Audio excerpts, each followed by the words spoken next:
Friends, so guys welcome to my YouTube channel VS medic classes. So friends, आज हम discuss करने वाले हैं the dynamic stability of the shoulder joint. Okay friends, तो आइए सबसे पहले इस हेडिंग का मीनिंग समझते हैं। मीन्स आज हम बात करेंगे कि जो हमारा शोल्डर जॉइंट है वो इतना स्टेबल रहता है ड्यूरिंग द मोशन। मीन्स जब हम कोई भी मूवमेंट करते हैं शोल्डर जॉइंट पर, तो ऐसे कौन कौन से स्ट्रक्चर हैं या इसके पीछे क्या फैक्ट है जो हमारा शोल्डर जॉइंट डिसलोकेट नहीं होता। ओके फ्रेंड्स, सो बेसिकली इस कंसेप्ट को क्लियर करने के लिए हमें 4 हेडिंग्स में डिवाइड करना पड़ेगा। ओके फ्रेंड्स, मीन्स आज हम अच्छी तरीके से समझेंगे कि शोल्डर जॉइंट में किस तरीके से एक स्टेबिलिटी प्रोवाइड होती है।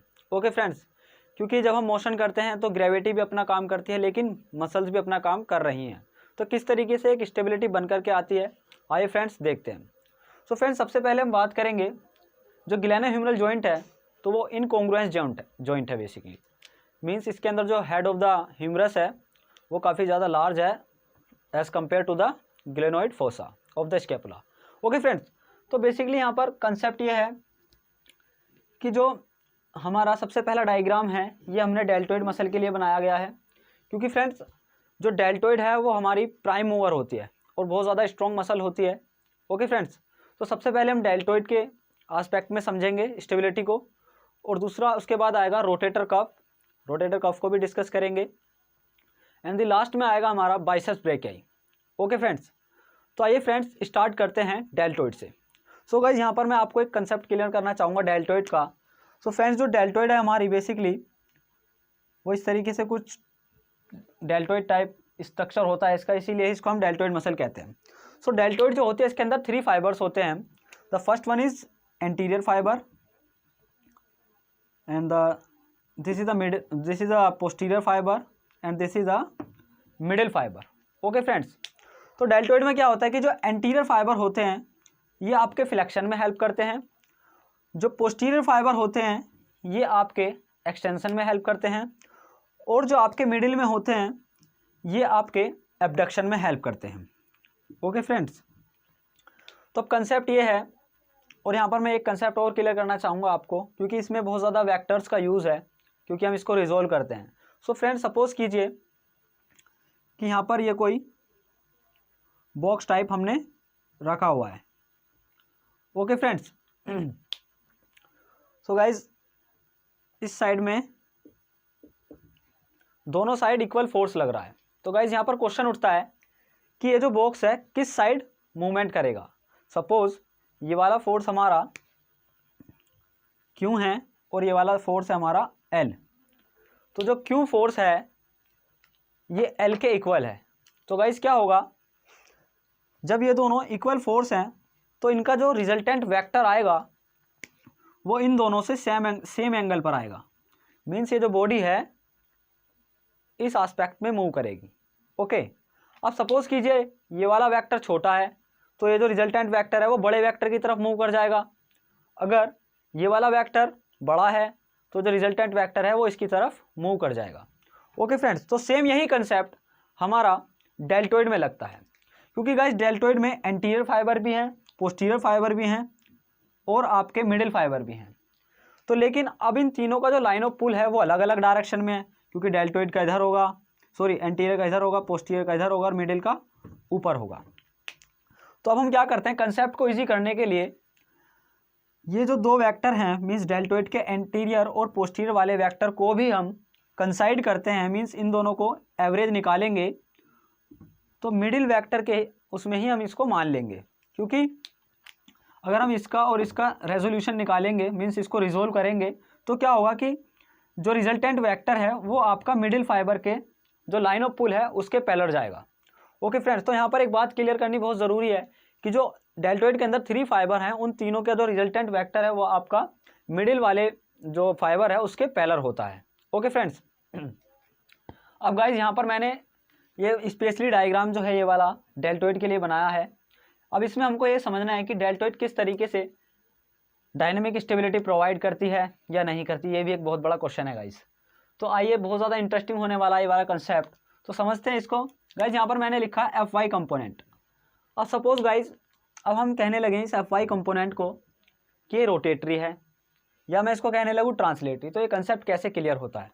सो गाइज इस कंसेप्ट को क्लियर करने के लिए आपको एक छोटा सा लॉजिक लगाना पड़ेगा कि मीन्स जो component, suppose this is your humerus, obviously हमारी ह्यूमरस है, तो इसमें क्या है, इसका लॉन्ग एक्सिस है, okay, this is the long axis of the humerus, okay. और ये जो एफ वाई कंपोनेंट है ये इस लॉन्ग एक्सिस के परपेंडिकुलर है, ओके, ये है आपका परपेंडिकुलर। और ये जो एफ एक्स कंपोनेंट है ये है आपका इसका पैरेलल, ओके, ये आपका परपेंडिकुलर 90 डिग्री पर, ओके फ्रेंड्स। तो अब क्या होगा, मीन्स जब ये एफ वाई फोर्स लगाएगा तो ये क्या कराएगा, ये रोटेशन कराएगा, मीन्स जो ह्यूमरस है उसके अंदर रोटेशन कराएगा, ओके फ्रेंड्स। इसको एक एग्जांपल से समझते हैं। सपोज ये हमारा इस तरीके से कोई लीवर है, ओके फ्रेंड्स, और ये इसका एक्सिस है, ओके। सो जब कोई फोर्स इस डायरेक्शन में लगेगा तो क्या होगा, लीवर में रोटेशन आएगा, मीन्स जब भी कोई फोर्स किसी भी लॉन्ग बोन के लॉन्ग एक्सिस के परपेंडिकुलर होता है तो वो रोटेटरी कंपोनेंट कहलाता है, ओके फ्रेंड्स। और जब कोई फोर्स लॉन्ग बोन के लॉन्ग एक्सिस के पैरेलल हो तो वो ट्रांसलेटरी कंपोनेंट कहलाता है, ओके गाइज। सो अभी हमने बेसिक कंसेप्ट क्लियर किया।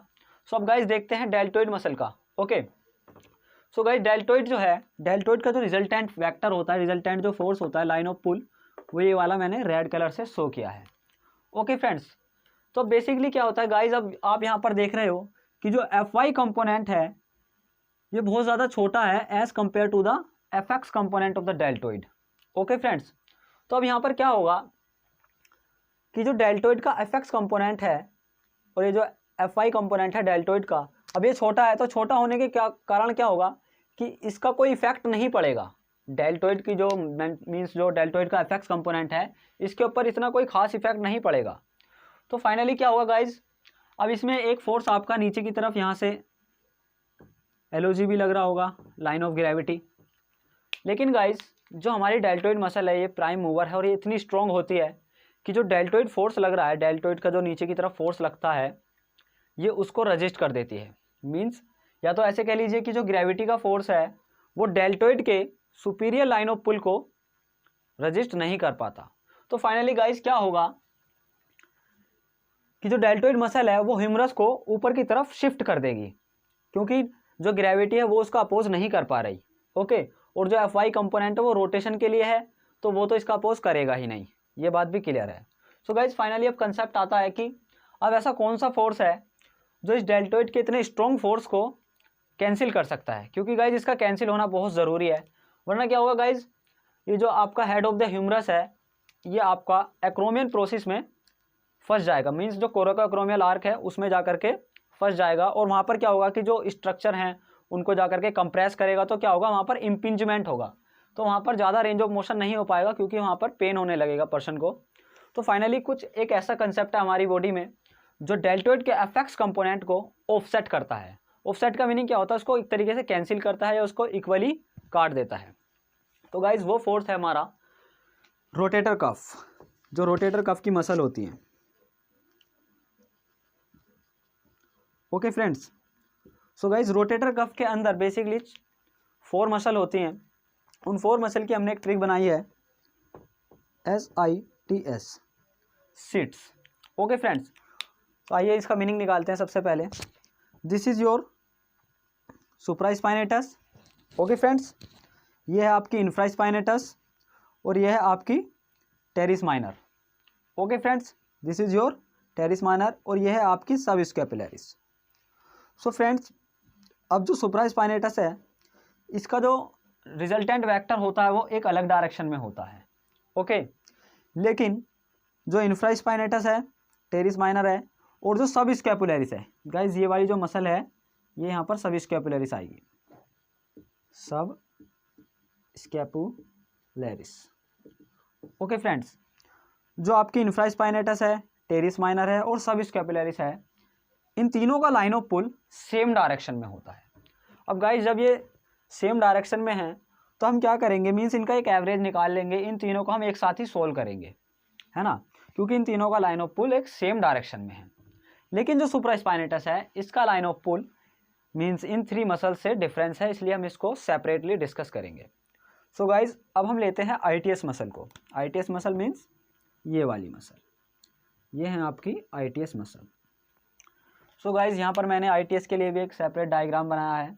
इसमें आप देख सकते हो कि जो ITS का रिजल्टेंट वेक्टर है, मीन्स जो ITS मसल का लाइन ऑफ पुल है वो इस तरीके से आता है। सो गाइज इसके हिसाब से जब हम इसका रेजोल्यूशन करते हैं, मीन्स इसको रिजोल्व करते हैं, सो हमको दो कंपोनेंट मिलते हैं, जिसमें कि एक कंपोनेंट FX है और एक है हमारा FY। सो गाइज कंसेप्ट अब समझने वाला ये है कि जो FY कंपोनेंट है वो लार्जर है FX से। सो मीन्स जो रिजल्टेंट वेक्टर है वो हमारा कहीं ना कहीं FY कंपोनेंट की तरफ है, मीन्स इसका एंगल छोटा है। ओके फ्रेंड्स, लेकिन गाइज अब यहाँ पर जो हमारी ITS मसल है इसका बहुत ज़्यादा इंपॉर्टेंट रोल होता है, क्योंकि गाइज यही वो मसल है जो डेल्टोइड के FX कंपोनेंट को कैंसिल कर सकती है। सो गाइज कैसे कैंसिल कर सकती है? क्योंकि गाइज जो ITS मसल है इसका जो FX कंपोनेंट है ये जस्ट अपोजिट है FX component of the deltoid के, है ना, और नियरली इक्वल भी होता है गाइज। मैं ये नहीं कह रहा कि बिल्कुल इक्वल है, बिल्कुल ही कैंसिल कर देगा, नहीं, लेकिन ये नियरली इक्वल होता है ना। तो क्या होगा कि जो ITS मसल है इसका जो FX कंपोनेंट है ये क्या करेगा, डेल्टोइड के FX कंपोनेंट को कैंसिल कर देगा। तो कहीं ना कहीं शोल्डर जॉइंट ने इस चीज़ को अचीव कर लिया कि अब इस डेल्टोइड का जो स्ट्रॉन्ग फोर्स लग रहा था ये कैंसिल हो चुका, तो कहीं ना कहीं अब स्टेबिलिटी प्रोवाइड होनी शुरू हो जाएगी। ओके फ्रेंड्स, और दूसरी बात फ्रेंड्स, जो ITS मसल है इसका जो FY कंपोनेंट है ये और ज़्यादा इंपॉर्टेंट है, क्योंकि गाइज आप देख रहे हो ये ह्यूमरस के मीन्स अपर एंड से अंदर की तरफ है ना, मिडिल साइड है। तो क्या होता है फ्रेंड्स, इसका जो FY कंपोनेंट है ह्यूमरस के हेड को ग्लेनोइड फोसा में कंप्रेस करता है, और जब गाइज ये कंप्रेस होगा तो इससे और भी ज़्यादा स्टेबिलिटी प्रोवाइड होती है हमारे शोल्डर जॉइंट को। ओके फ्रेंड्स, तो इसके यहाँ पर दो काम मैंने आपको बता दिए हैं, लेकिन गाइज तीसरा काम और भी ज़्यादा इंपॉर्टेंट है, वो इस तरीके से है, क्योंकि फ्रेंड्स जब हम एबडक्शन करते हैं, मीन्स जब हम इस तरीके से एबडक्शन करते हैं तो उसमें क्या होता है कि जो हेड ऑफ द ह्यूमरस है वो ग्लेनोइड फोसा के अंदर रोटेट होता है। ओके फ्रेंड्स, तो जो हेड ऑफ द ह्यूमरस है उसमें क्या होता है, ग्रेटर ट्यूबरकल होता है फ्रेंड्स। सो अब वो यदि हम इसमें ना तो कोई लैटरल रोटेशन कराएं ना मीडियल रोटेशन कराएं, इसको डायरेक्टली इस तरीके से ये हमारी जो ह्यूमरस है वो घूमेगी, तो क्या होगा कि जो एक्रोमियन प्रोसेस है उसके अंदर जाकर के हमारा हेड ऑफ द ह्यूमरस फंसेगा, लेकिन जो ग्रेटर ट्यूबरकल है उससे पहले वो जाकर के उसके अंदर फंस जाएगा, एक तरीके से वो मोशन नहीं होने देगा। गाइस इसको मैं एक एग्जांपल से समझाता हूँ आपको। यहाँ पर देखिए, मैं आपको बोन की हेल्प से समझाने की कोशिश करता हूँ friends. This is your scapula. Okay friends, इसको इस तरीके से लेंगे। सो गाइज ये इस तरीके से एक डायग्राम में यहाँ पर बनाने की कोशिश करता हूँ आपको। गाइज ये जो है इसका ग्रेटर ट्यूबरकल है फ्रेंड्स, ग्रेटर ट्यूबरकल, और ये है इसका एक्रोमियन प्रोसेस। ओके फ्रेंड्स, तो देखिए क्या होता है, पहले तो हम नॉर्मली करेंगे। सपोज दिस इज़ योर, तो यहाँ पर आप देख रहे हो कि जो ग्रेटर ट्यूबरकल है इसमें हमारा एक्रोमियन प्रोसेस किस तरीके से फंस रहा है। ओके फ्रेंड्स, अब यदि मैं इसको हल्का सा लैटरली रोटेट करा दूँ, इस तरीके से लैटरल रोटेट करा दूंगा, तो अब इजीली मोशन हो पा रहा है। ओके फ्रेंड्स, लेकिन अगर हम इसको इस तरीके से दोबारा से नॉर्मल देखते हैं एक बार, अगर हम ऐसे करेंगे तो यहाँ पर देख रहे हो आप, जो ग्रेटर ट्यूबरकल है वो एक्रोमियन प्रोसेस में फंस रहा है, इम्पिंजमेंट हो रहा है। तो क्या होगा, रेंज ऑफ मोशन नहीं हो पाएगा, मीन जो कंप्लीट रेंज ऑफ मोशन है वो नहीं हो पाएगा। इसलिए क्या होता है कि ये हल्का सा लैटरली रोटेट होना चाहिए। अब गाइस रोटेट कैसे होगा, तो जो रोटेटर कफ की मसल है वो इसीलिए बहुत ज़्यादा इंपॉर्टेंट हैं, क्योंकि उनका एक दूसरा काम भी है, और वो मसल हैं कि इंफ्रास्पाइनेटस टेरिस माइनर। ये दो मसल ऐसी हैं, ये क्या करती हैं, जो हमारा ह्यूमरस है उसको लैटरली रोटेट करा देती हैं, और जब वो लैटरली रोटेट हो जाएगा तो जो हमारा ग्लेनोइड फोसा उसके अंदर वो इजीली मूव भी कर पाएगा, है ना, और उसका जो ग्रेटर ट्यूबरकल है वो एक्रोमियन प्रोसेस में फंसेगा नहीं। तो इससे क्या होगा, रेंज ऑफ मोशन इंक्रीज हो जाएगा। ये बेसिकली काइनामेटिक्स में भी एक कंसेप्ट दिया हुआ है आपका, लेकिन ये स्टेबिलिटी में और ज़्यादा एक तरीके से हेल्प कर रहा है। क्यों कर रहा है फ्रेंड्स, क्योंकि अब इसका जस्ट अपोजिट जो सबस्कैपुलरिस है कहीं ना कहीं वो एडक्शन फोर्स होता है, और जो टेरिस माइनर है उसका भी कहीं ना कहीं एडक्शन फोर्स है। तो गाइज इन दोनों के मिलने से क्या होता है, एक एंटीरियर और पोस्टीरियर स्टेबिलिटी बनी रहती है। ये गाइज किस तरीके से प्रूफ होती है, एक साइंटिस्ट उन्होंने क्या किया, इन दोनों मसल को एक तरीके से हटा दिया, तो इन्होंने क्या देखा कि या तो एंटीरियर डिस्प्लेसमेंट हो रहा था या पोस्टीरियर डिस्प्लेसमेंट हो रहा था। तो कहीं ना कहीं रोटेटर कफ बहुत ही ज़्यादा इंपॉर्टेंट है शोल्डर जॉइंट की स्टेबिलिटी के लिए। Okay friends, so guys this is your ITS complete हो चुका है ये वाला हमारा, इसका कंसेप्ट को हमने क्लियर कर लिया। सो गाइज यहाँ तक हम ये क्लियर हो चुका है कि कहीं ना कहीं परफेक्ट एक रोटेशन हो सकता है। क्यों हो सकता है गाइज? क्योंकि हमने डेल्टोइड के एफएक्स कंपोनेंट को कैंसिल कर दिया है आईटीएस के एफएक्स कंपोनेंट से, और कहीं ना कहीं यहाँ पर कंप्रेशन फोर्स भी मिल चुका है हमारे शोल्डर जॉइंट को। तो गाइज यहाँ तक के कंसेप्ट से ये क्लियर है कि अब यहाँ पर एक परफेक्ट रोटेशन हो सकता है, नियरली परफेक्ट। मैं ये नहीं कह रहा कि बिल्कुल परफेक्ट हो जाएगा, क्योंकि अभी 2 मसल और बची हैं। तो उन 2 मसल का काम देखते हैं गाइज। सबसे पहले हम बात करेंगे यहाँ पर अब सुप्रास्पाइनेटस की। अब गाइज जो सुप्रास्पाइनेटस है, इसका जो लाइन ऑफ पुल है वो थोड़ा सा अपवर्ड जाता है, मीन्स ऊपर की तरफ जाता है। सो गाइज जब वो ऊपर की तरफ जा रहा है तो इसका जो रेजोल्यूशन करेंगे तो वेक्टर निकल करके आएंगे इस तरीके से। एक आपका Fy वेक्टर आएगा, दूसरा आपका Fx वेक्टर आएगा। ओके फ्रेंड्स, सो गाइज जो सुप्रास्पाइनेटस मसल है ये डेल्टोइड मसल के कंपैरिजन में थोड़ी वीक है, मैं ये कहना चाहूँगा। क्योंकि डेल्टोइड मसल जो है प्राइम मूवर है, वो बहुत ज़्यादा स्ट्रॉन्ग होती है ना। तो वो क्या कर सकती है, ग्रेविटी के पुल को रजिस्ट कर सकती है। लेकिन जो सुप्रास्पाइनेटस है वो ग्रेविटी के पुल को रजिस्ट नहीं कर सकती। तो इसका मतलब ग्रेविटी सुप्रास्पाइनेटस के पुल को रजिस्ट कर देगी। सो गाइज कैसे करेगी? देखिए ये जो एफएक्स कंपोनेंट है ये काफ़ी छोटा है, तो ग्रेविटी क्या करेगी, इसको कैंसिल कर देगी। इसका मतलब जो सुप्रास्पाइनेटस है उसका जो एफएक्स कंपोनेंट है इसका कोई रोल नहीं है stability of the shoulder joint में, बल्कि यहाँ पर एक तरीके से जो हमारी लाइन ऑफ ग्रेविटी है या ग्रेविटी जो ग्रेविटेशनल फोर्स है वो ही हेल्प कर रहा है यहाँ पर एक तरीके से। क्योंकि अगर ग्रेविटी इसको कैंसिल नहीं करती तो जिस फोर्स को हमने यहाँ पर कैंसिल किया था डेल्टोइड में, तो कहीं ना कहीं वो फोर्स वापस से मिलने लगता। तो ग्रेविटी यहाँ पर एक तरीके से एक सिनर्जिस्ट की तरह वर्क कर रही है यहाँ पर। ये बात बहुत ज़्यादा इंपॉर्टेंट है समझने के लिए। और गाइज दूसरा फोर्स इसका जो एफएस कंपोनेंट है इसके नियर होता है इसका एफआई कंपोनेंट। ओके फ्रेंड्स, अब एफआई कंपोनेंट को समझते हैं। इसके गाइज 2 काम है। पहला काम तो ये है कि ये क्या करेगा, जॉइंट को मीन्स जो आपका ह्यूमरस है इसको अपनी तरफ अट्रैक्ट करेगा, मीन्स एक कंप्रेशन बनाएगा। ओके फ्रेंड्स, सो जब भी ये कंप्रेशन बनता है किसी जॉइंट में तो ये समझिए कि बहुत ज़्यादा स्टेबिलिटी प्रोवाइड होने वाली है। तो इसका एक काम तो गाइज ये हो गया कि इसने क्या किया, हेड ऑफ द ह्यूमरस को ग्लेनोइड फोसा में अच्छे से कंप्रेशन करने में आईटीएस की मसल की हेल्प की। ओके फ्रेंड्स, मीन्स जो आईटीएस मसल है उसकी भी इसने हेल्प की। और गाइज दूसरा काम क्या है कि जो एफआई कंपोनेंट है ये बिल्कुल मीन्स हेड के सुपीरियर पार्ट से अराइज होता है, मीन्स सुपीरियर पार्ट पर अपना फोर्स लगा रहा है।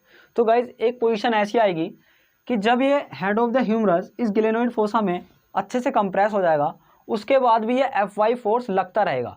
तो जब एफवाई फोर्स इस पर इस तरीके से लगेगा, क्योंकि रिजल्टेंट वेक्टर ये है गाइज, ये जो एफएस है रिजल्टेंट वेक्टर ये है, तो क्या होगा एक फोर्स इस पर इस तरीके से लगेगा। ओके फ्रेंड्स, तो ये होता है हमारा सुप्रास्पाइनेटस।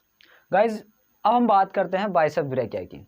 सो गाइज जो बाइसेप्स ब्रेकियाई मसल होती है उसका जो लॉन्ग हेड होता है बेसिकली वो बिसिपिटल ग्रूव के बिल्कुल बीच में से निकल करके जाता है, जैसे कि आप एनाटॉमी में जानते भी हो। लेकिन जो उसका ओरिजिन होता है वो ग्लेनोइड लेब्रम से भी होता है फ्रेंड्स, है ना।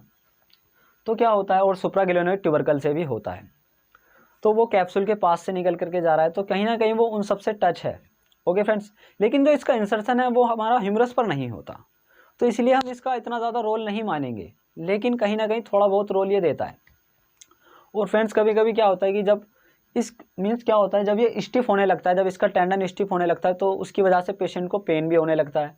तो कभी कभी जो सर्जन होते हैं वो क्या करते हैं, इस long head of the biceps को कट कर देते हैं, क्योंकि इससे इतना ज़्यादा फर्क नहीं पड़ता stability of the shoulder joint पर। ओके फ्रेंड्स, तो ये हमने शोल्डर का समझा। सो गाइज अब हमको हमारा जो मेन मोटिव है, हमारा मोटिव है इसमें एब्डक्शन कराना या फ्लेक्शन कराना। तो गाइज अब हम इन तीनों फोर्स से देखते हैं कि क्या अच्छे से फ्लेक्शन हो पाएगा। तो गाइज देखते हैं किस तरीके से फ्लेक्शन हो पाएगा। अब देखिए गाइज जो डेल्टोइड था, डेल्टोइड में इसका एफएक्स कैंसिल हो चुका है, जो कि बहुत ज़रूरी था। किसने कैंसिल किया? आईटीएस मसल ने। ओके, इसने कैंसिल कर दिया। तो इसका मतलब अब यहाँ पर जो एफवाई कंपोनेंट बचा है, अब इस पर इफेक्ट दिखना चालू हो जाएगा। क्योंकि गाइज इसका एफआई का इफेक्ट तब तक नहीं दिख सकता जब तक ये एफएक्स इक्विलिब्रियम में ना आ जाए। तो इसको इक्विलिब्रियम में लाना बहुत ज़रूरी था, इसलिए मैंने पहले इसको आपको कंसेप्ट को क्लियर किया। मीन्स अब जो एफएक्स है आपका इक्विलिब्रियम में आ चुका है, तो अब यहाँ पर जो एफआई कंपोनेंट है ये अपना रोटेशन स्टार्ट कर सकता है। और दूसरी बात गाइज, यहाँ पर 2 तरीके से स्टेबिलिटी मिल रही है। एक तरीके से तो एफआई कंपोनेंट जो है आपका आईटीएस मसल का ये भी कंप्रेशन करा रहा है, ठीक है ना। और जो सुप्रास्पाइनेटस है इसका भी एफआई कंपोनेंट जो है वो भी रोटेशन करा रहा है। अब गाइज इन दोनों फोर्स को देखते हैं। मीन्स ये वाला जो एफ वाई है, अगर मैं इसको लगा करके दिखाऊँ आपको, ये जो एफ वाई फोर्स है ये यहाँ पर लग रहा है गाइज। फॉर एग्जांपल मैं सिर्फ ये वाला ले रहा हूँ एफ वाई, है ना, मैं सिर्फ डेल्टोइड का एफ वाई ले रहा हूँ। सो गाइज अब यहाँ पर आप इमेजिन कर सकते हो कि किस तरीके से हमारी बोन रोटेट होगी। गाइज एक फोर्स तो इसमें यहाँ से लग रहा है ये वाला, है ना, एक फोर्स इसमें ये वाला लग रहा है, तो कहीं ना कहीं ये ही वो कंडीशन बन रही है, क्योंकि अब एक फोर्स इसमें इधर भी लगने लगा। जब ये दो अपोजिट फोर्स लगेंगे इस तरीके से, तो जो बोन है वो इस तरीके से रोटेट हो जाएगी, है ना। तो यहाँ पर देखिए ये बोन इस तरीके से एबडक्शन में जा सकती है और ये बोन फ्लेक्शन में भी जा सकती है। इन दोनों को कंबाइन करके कहते हैं एलिवेशन। सो गाइज यही है हमारा dynamic stability of the shoulder joint. Guys यदि आपको इसके रिटर्न नोट्स चाहिए तो आप मेरे टेलीग्राम चैनल पर जा सकते हो। मेरे टेलीग्राम चैनल का नाम है VS मेडिको क्लासेस। वहाँ से आप मेरे नोट्स को डाउनलोड कर सकते हो, क्योंकि मैंने हैंड रिटन नोट्स बनाए हैं, उसमें काफ़ी इंपॉर्टेंट पॉइंट्स को मैंने हाईलाइट किया है। आपको उनसे और भी ज़्यादा ये कंसेप्ट क्लियर हो सकता है, क्योंकि फ्रेंड्स मैंने देखा है कि अब हम कंसेप्ट को समझ तो लेते हैं, लेकिन जब हम नोट्स बनाने बैठते हैं थोड़ा और ज़्यादा दिक्कत आने लगती है। तो इसीलिए मैं क्या कर रहा हूँ कि मैं आपके लिए नोट्स भी प्रोवाइड करा दे रहा हूँ अपने टेलीग्राम चैनल पर। तो वहाँ पर आ सकते हो, आप मुझे सब्सक्राइब कर सकते हो मेरे चैनल को, और वहाँ से आप इजीली नोट्स को ले सकते हो। और फ्रेंड्स इसी के साथ साथ मैं आपको बताना चाहूँगा कि मेरा इंस्टाग्राम पर भी अपना एक पर्सनल चैनल है, वहाँ पर मैं बहुत अच्छी पोस्ट डालता हूँ, है ना, अपनी स्टडी से रिलेटेड। तो आप वहाँ पर मुझको फॉलो कर सकते हो और मेरी कोर्स का बेनिफिट ले सकते हो। तो फ्रेंड्स आज के लिए सिर्फ इतना ही। Thank you so much for watching this video.